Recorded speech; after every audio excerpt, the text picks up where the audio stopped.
அன்பானவர்களே, அன்பு வணக்கம். இறந்தவர் உங்களை நினைத்து கவலைப்பட்டு கொண்டே இருக்கிறார்.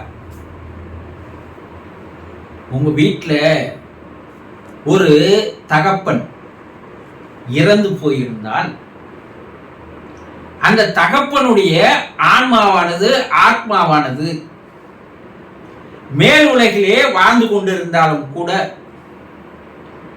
உங்களுடைய குடும்பத்தில் இருக்கின்ற அவருடைய மனைவி பிள்ளைகளை பற்றி நினைத்து கவலைப்படுகிறது. ஏன் கவலைப்படுது? அவர் பிள்ளைகளை கல்லூரியில் சேர்த்து படிக்க வைத்துக் கொண்டிருந்தார், ஒரு நல்ல தொழிலை செய்து கொண்டிருந்தார், பெண்ணுக்கு திருமணம் செய்வதற்கு ஏற்பாடுகளை செய்து கொண்டிருந்தார், அதே நேரத்தில் ஒரு வீடு கட்டி கொண்டிருந்தார். இந்த செயல்களை எல்லாம் அவர் செய்து வந்து கொண்டிருந்த காலகட்டத்தில் நேரத்தில் திடீரென்று யாரும் எதிர்பாராமல் அவர் மரணம் அடைகிறார். இப்ப பிள்ளைங்க படிப்பு முடியல, அதே நேரத்தில் பெண்ணுடைய திருமணம் முடியல, அதே நேரத்தில் தொழில் நன்றாக வளர்ந்து கொண்டிருக்கிறது, அந்த வீடு கட்டி முடியல. அவருடைய மனைவி ஏதோ நோய்க்கு ஆளாகி அந்த மனைவியை மருத்துவமனைக்கு எடுத்து சென்று தொடர்ந்து சிகிச்சை அளித்து வருகிறார். இந்த வேலைகளெல்லாம் அவர் தொடர்ந்து செய்து கொண்டிருந்த போது எதிர்பாராத விதமாக அவர் இறந்து போகும்போது இப்ப அந்த மனைவியினுடைய மருத்துவ சிகிச்சையை யார் பார்ப்பார்கள்? பிள்ளையினுடைய படிப்பை யார் முடித்து வைப்பார்கள்? யார் செலவு செய்வார்கள்? அந்த பிள்ளையை மேற்கொண்டு படிக்க வைப்பது யார் படிக்க வைப்பார்கள்?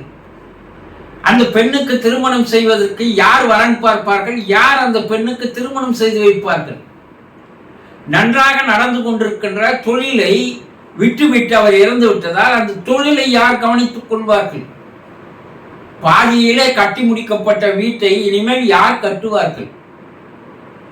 இப்படி அந்த குடும்பத்தில் பல நிகழ்வுகள், பல நிகழ்ச்சிகள் நடந்து கொண்டிருந்த நேரத்தில் அவர் இறந்து போகும்போது இப்போ நோயால் பாதிக்கப்பட்ட மனைவியை பற்றி கவலைப்படுவாரா? அல்லது பிள்ளையை மேற்கொண்டு படிக்க வைக்க வேண்டுமே, படிப்பு முடிக்க வேண்டுமே, அவனுக்கு யார் இனி துணை செய்வார்கள் என்று கவலைப்படுவாரா? அல்லது இனிமேல் அந்த பெண்ணுக்கு யார் திருமணம் செய்து வைப்பார்கள் என்பதை நினைத்து கவலைப்படுவாரா? வளர்ந்து வருகின்ற தொழில் யார் இனி பார்ப்பார்கள்? பிள்ளைக்கு கூட அந்த தொழிலை பற்றி நாம் எதையும் பயிற்சி தரவில்லையே, பிள்ளை என்ன செய்வான் என்று நினைத்து கவலைப்படுவாரா? இப்படி பல்வேறு கவலைகள் அவரை நெருங்கிய வண்ணமாக, அவரை துன்புறுத்திய வண்ணமாக அவருக்கு இருந்து வருகிறது.